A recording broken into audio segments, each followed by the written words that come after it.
So I always had that thought that I'm not going to be someone who could compete in surf lifesaving. So maybe I'll go into the administrative committee side of things. She did become the first chief instructor.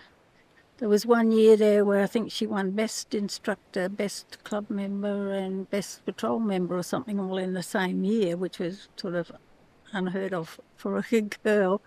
So yeah, 85, 86 would have been when I was getting towards the end of my uni days. And I think I sort of discovered that I liked doing training. So I would have done some bronze teams and things like that. And that I was actually quite good at instructing. And it was good being on a committee. Although, again, I was very quiet. I never used to speak up very much because, again, I guess it was that traditional thing. There was no other women on the committee. Well, having said that, if there were things that I felt really strongly about, then I would take my position and then I'd be just like quite stubborn. And she always used to say, they thought I'd be a soft touch, when we were doing proficiencies and this, that and the other, and they soon found out that she wasn't. No one got past her. In the 1984-85 season, you coached one of the first all-female R&R teams, leading to the club's first victory in any R&R event in 19 years. What do you remember of that event and that team? I remember a lot. Yeah, I remember a lot about that. Yeah, partly because Jad was coaching the other team. So they were very much considered the favourites for that event. And yes, I had a team of all girls.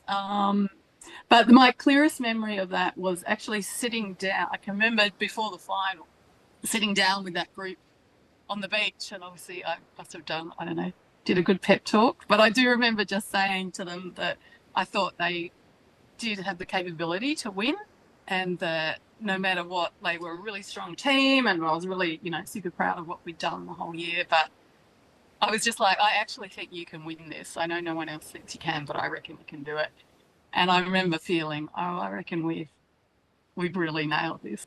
Yeah, and then I remember when we won, it was like, yeah, really exciting because back then too, not everyone went to the Australian Championships and we had the club team that used to go. And if you won a gold medal, you were considered, you would then be part of the surf club team to go to the Aussies.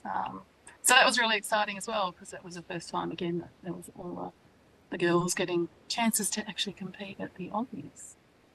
So you've had quite a considerable influence on the club as a whole, becoming the first female chief instructor, becoming the first woman to win a medal at the States, as well as just increasing participation in the sport on the female side of things in general.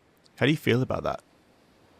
I'm pretty proud of that, actually. And there are sort of aspects that I look back on now and I kind of forget how much that we did do. Like even the things like Mum and I, we were instrumental in having that first women's surf carnival. I forgot that we put all that together where we got people from all around Australia to do things like that. We won the 6-man R&R for the first time for the club, to compete at the Aussies at that level, to do champion lifesaver. And champion patrol at the Aussies and get a medal at the Aussies. Things like that. Yeah, it was fantastic. So they're all things that I feel proud of now. And some of them I look back on and go, wow, can't believe I actually did all that.